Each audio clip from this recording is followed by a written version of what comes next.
Panginoon, ikaw ang pag-asa, ang salita mo'y ligaya, pag-asa ko sa tuwina.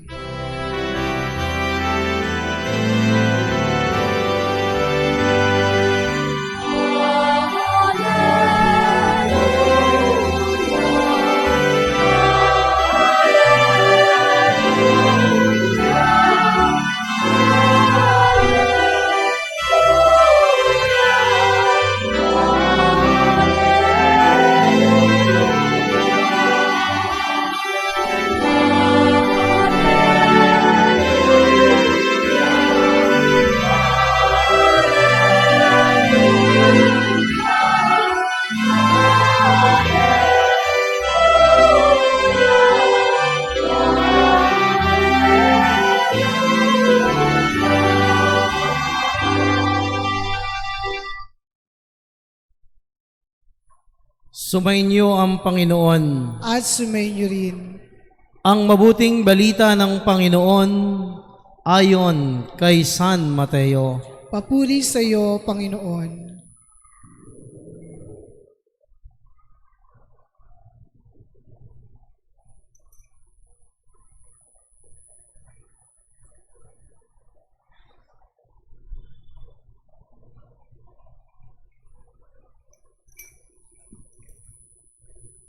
Noong panahong iyon, matapos pakainin ang mga tao, agad pinasakay ni Jesus sa bangka ang kanyang mga alagad at pinauna sa kabilang ibayo, samantalang pinaunan niya ang mga tao, pinauwi na niya ang mga tao.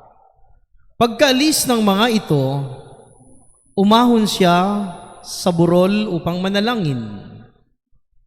Nag-iisa siyang inabot doon ng gabi, samantalang nasa laot na noon ang mga bangka at sinasalpok ng mga alon sapagkat pasalungat sa hangin. At nang madaling araw na sumunod sa kanila si Jesus. Naglalakad sa ibabaw ng tubig, kinalibutan sa takot ang mga alagad nang makita nilang may lumalakad sa ibabaw ng tubig. Multo, sigaw nila. Ngunit agad siyang nagsalita at sinabi sa kanila, "Huwag kayong matakot, si Jesus ito." At nagsalita si Pedro, "Panginoon, kung talagang kayo iyan, paririyanin ninyo ako sa ibabaw ng tubig." Sumagot siya, "Halika." Kaya't sumunod si Pedro sa bangka at lumakad sa ibabaw ng tubig, palapit kay Jesus. Ngunit nang mapansin niya ang hangin, siya'y natakot at nagsimulang lumubog. "Sagipin ninyo ako, Panginoon!" sigaw niya. Agad siyang inabot ni Jesus. "Napakaliit ng iyong pananalig," sabi niya kay Pedro. "Bakit ka nag-alinlangan?" Pagkasakay nila sa bangka, tumigil ang hangin at sinamba siya ng mga nasa bangka. "Tunay na kayo ang anak ng Diyos," sabi nila. Ang mabuting balita ng ating kaligtasan. Pinupuri ka namin, Panginoong Hesukristo. Uupo po ang lahat. Huwag kayong matakot, si Jesus ito. Magandang gabi po sa inyong lahat. March 1995, patapos na po ang school year noon. Nung gabing iyon ay meron kaming socialization sa seminaryo bilang pamamaalam sa isa't isa. Kaya ako po yung isa sa pinakamaingay, pinakamasaya, pinakamagulo nung gabing iyon. Talagang walang mapagsidlan yung tuwa. Una, dahil tapos na yung school year. Magbabalikan na kami sa kanyang pamilya. Pangalawa, marami pong pagkain nung mga oras na yon. Talagang yung tuwa, yung saya ng bawat isa ay walang mapagsidlan. Kinabukasan, mag-aalas 9 ng umaga, may long distance from Cabanatuan. Pauna agad sa akin nung nasa linya. Sabi niya, si Father Apollo de Guzman, sabi niya, bata ang tawag sa akin, bata, tandaan mo, narito ako. Kinabahan na po ako noon. Ako na ang tatay mo nung isinunod niya. Ako na rin ang nanay mo. Ako na rin ang magulang mo. Ibinalita po niya sa akin na namatay yung nanay ko. Yun po yung kaisa-isa kong dasal nung ako'y nasa loob ng seminaryo, nung ako'y nagsisimula sa pagpasok, sa paghuhubog bilang maging pari, pakiusap ko sa Diyos na bigyan niya ng mahabang buhay yung nanay ko. Makita man lang ng nanay ko yung pagkapari ko. Kaya po nung ako'y umuwi, nailibing na yung nanay ko, unti-unti na pong dumilim at nawalan na ng gana sa aking bukasyon. Nagdesisyon po ako na lalabas na sa seminaryo at yun ang ginawa ko. Sabi ko, maghahanap buhay na lang ako. Wala naman na yung taong pinag-aalayan ko ng pagkapari ko. Lumabas po ako ng ilang taon, ilang panahon. Pero naroon yung biyaya at pagpapala ng Diyos. Siguro hinayaan muna ako ng Diyos na makalanghap ng magagandang hangin at marelax yung aking isip. Lumipas ang 2 taon, lumulutang sa aking panalangin yung pagbabalik sa seminaryo. Unti-unti nagkaroon ng alab at sigla sa puso ko yung muling pagbabalik sa seminaryo. At yun nga po, heto, pari ako. Yun po yung aking rock bottom moments. Talagang bagsak na bagsak, sadsad ako. Para bagang naninisi pa ako. Para bang ang sabi ko noon sa aking dasal, walang kwentang kausap ang Diyos. Hindi mapakiusapan. Binawi niya ang nanay ko nang wala sa panahon. Pero may dahilan siya. Noon naman pong ako ay inordinahan, ako na po yata yung pinakamasayang tao. Talagang napakaswerte ko o napakapinagpala ko. Dahil mas maraming mahuhusay, mas maraming matatalino, mas maraming po pwedeng maging pari, pero ako pa ang nahirang ng Diyos. Kaya yung araw po ng iyon, talagang masayang masaya po ako. Pagkatapos po ng aking ordinasyon, dumiretso po ako sa sementeryo, nag-alay po ako ng kandila at bulaklak sa aking mga magulang bilang pasasalamat sa kanila, sa kanilang kabutihan, sa kanilang pagmamahal. Yun naman po yung high moments ko. Talagang nasa paalapaap ako, talagang masaya ang buhay. Walang mapagsidlan yung tuwa at galak sa puso ko. May mga tao po sa kasalukuyan, ayaw nilang tumawa, ayaw nilang maging masaya. Father, ayoko na pong tumawa, ayoko nang maging masaya. Alam ko po, pag masaya ako ngayon sa sandaling ito, meron itong kapalit. Kundi bukas sa isang araw. Naging karanasan naman po talaga niya na hindi naman natin pwedeng ikaila. Talagang masayang masaya siya, marami siyang tinanggap na pagpapala. Ilang araw, namatay yung kapatid, namatay yung magulang. Maraming nangyaring hindi maganda at trahedya. Kaya may mga taong ayaw nang maging masaya dahil alam nila sa karanasan nila ay mayroong kapalit na kalungkutan yung kasayahan. Sa buhay po natin, hindi naman po natin maiiwasan yung high moments and low moments. Bahagi po ito.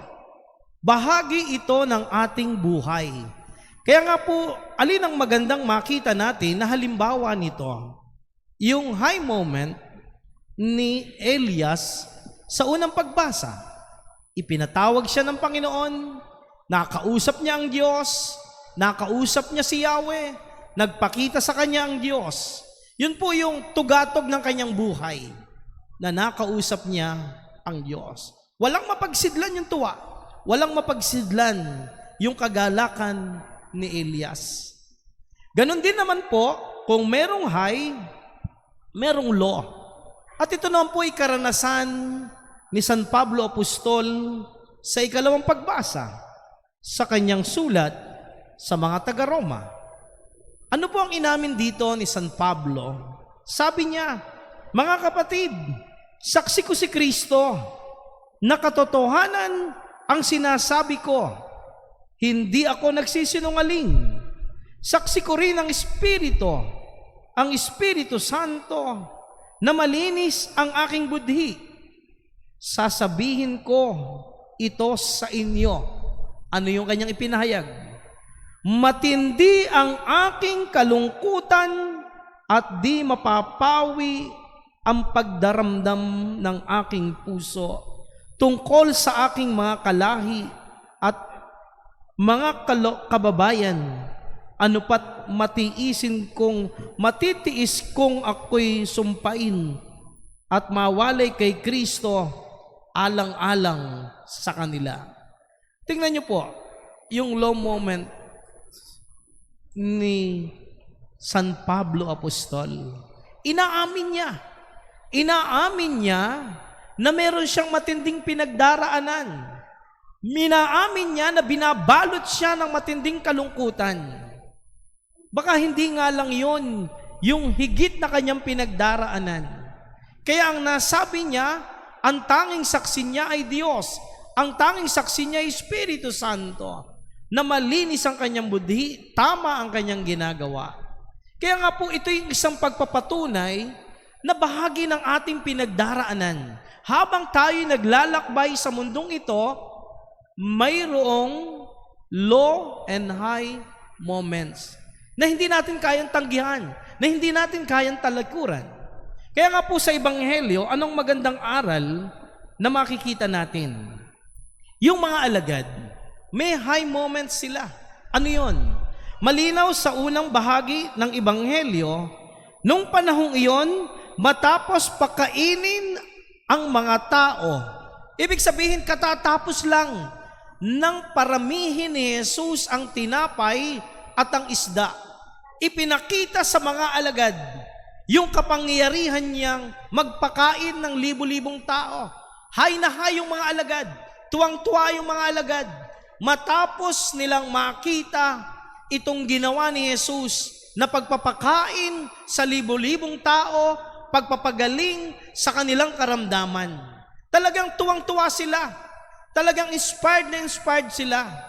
Kaya ipinag-utos ni Jesus na mauna na sila at sila'y sumakay sa bangka. Dala-dala sa kanilang pagsakay sa bangka, dala-dala nila'y kagalakan, dala-dala nila'y tuwa. Subalit na bago ito, binalot sila ng takot nang sa kalagitnaan ng kanilang paglalakbay. Hinampas na sila ng alon, hinampas na sila ng hangin. At hindi pangkaraniwan yung nakita ng mga alagad. Alin? Yung paglakad ng isang tao sa ibabaw ng tubig. Alalahanin po natin na ang mga alagad ay tunay na mangingisda. Marahil doon na sila lumaki sa gitna ng lawa. Kumbaga nga sa Tagalog na sinasabi natin, dito na ako inugat. Doon na sila inugat sa pagiging bangkero at mangingisda. Kaya pangkaraniwan at kakaiba yung kanilang nakita na may taong lumalakad sa ibabaw ng tubig. Kaya napasigaw sila. Ano ang sigaw nila? Multo! Subalit nagpakilala si Jesus. Kita po ninyo, yung agad-agad na galing sila sa kagalakan, sa katuwaan. Ngayon, biglang bagsak yung kanilang energy. Binalot na sila ng takot. At ang masama pa nito, may nakita silang kakaiba na naglalakad sa ibabaw ng tubig. Hindi nila alam na si Jesus yon, kaya sila'y napasigaw, multo. Alam ni Jesus na binabalot na ng takot yung mga alagad. Ano ang sabi ni Jesus? Ako ito, si Jesus ito, huwag kayong matakot. Sa buhay po natin, mga minamahal kong mga kapatid, wala tayong dapat ikatakot, lalo na kung ang sentro ng ating buhay at pag-iral ay walang iba kundi ang Diyos. Walang iba kundi si Kristo. Yun po yung mahalagang bagay na dapat focus tayo. Saan nagsimulang lumubog si Pedro? Nang sabihin niya kay Jesus, humihingi si Pedro ng prueba. Kung ikaw yan, Panginoon, paparyanin mo ako. Binigo ba siya ni Jesus? Hindi. Anong sabi ni Jesus? Halika, Pedro, lumapit ka. Lumakad ka sa ibabaw ng tubig. Nung pormero, si Pedro'y nakalalakad sa tubig. Sa kadahilanang ang kanyang mga mata ay nakatuon lamang kay Jesus na kanyang patutunguhan, na kanyang paroroonan. Subalit nang luminga-linga si Pedro, napansin niya ang hangin, napansin niya ang alon, unti-unti siyang lumubog. Yun po sa buhay natin. Tanggalin niyo ang Diyos sa buhay niyo. Tanggalin niyo ang Diyos sa pamilya niyo. Tanggalin natin ang Diyos sa pagkatao natin. Sino tayo? Ano ang matitira sa atin? Saan tayo pupunta? Saan tayo sasadsad? Kaya po napakahalagang bagay ang tingin natin, ang mata ng ating pananampalataya, kahit isang saglit, huwag nating ilalayo sa mata ni Jesus, sa kamay ni Jesus, upang hindi tayo ilugmok ng mga problema at suliranin sa buhay. Kaya kung merong high and low moments, pwede itong matranslate, pwede natin itong matranscend. Kung ikaw ay dumadaan sa kagalakan, sa kasaganaan ng buhay, marunong kang tumingala, marunong kang magpasalamat. Yung moments of faith, pwede po natin ito. Pwedeng ito ay matranslate saan? Yung high moments natin sa pagpapasalamat sa Diyos. Panginoon, salamat po sa pagpapala. Salamat po, Panginoon, binigyan mo ako ng mga anak na may magandang kaisipan, may maayos na pagsunod sa amin, may magandang kalooban. Panginoon, salamat po sa biyayang tinatanggap ko. Salamat po sa mga pagpapala mo. Pero kung minsan ang namamayanit, una agad sumisipol o yung sumisikad sa isip ng tao, kaya ko ito nakuha dahil magaling ako, kaya ko ito nakuha yung posisyong ito dahil maabilidad ako, marunong akong makisama, marunong ako't matalino ako, malakas ako, magaling ako, mahusay ako. Kahambugan po iyon. Alalahanin natin, lalo na sa panahon na tayo nananagana, sa panahon na tayo nagdiriwang, sa panahon ng ating pagsasaya, sa gitna ng mga ito, huwag nating kalilimutang tumingala at kilalanin at pasalamatan ng Diyos sa buhay natin, sa mga pagpapalang ito. Pangalawang bagay, kung tayo dumadaan sa mga low moments ng buhay, pwede ito nating matranscend, pwede natin itong maging matranslate saan? Sa isang pagpapakumbaba, sa humility. Magpakumbaba tayo sa harap ng Diyos. Manikluhod tayo sa Kanya.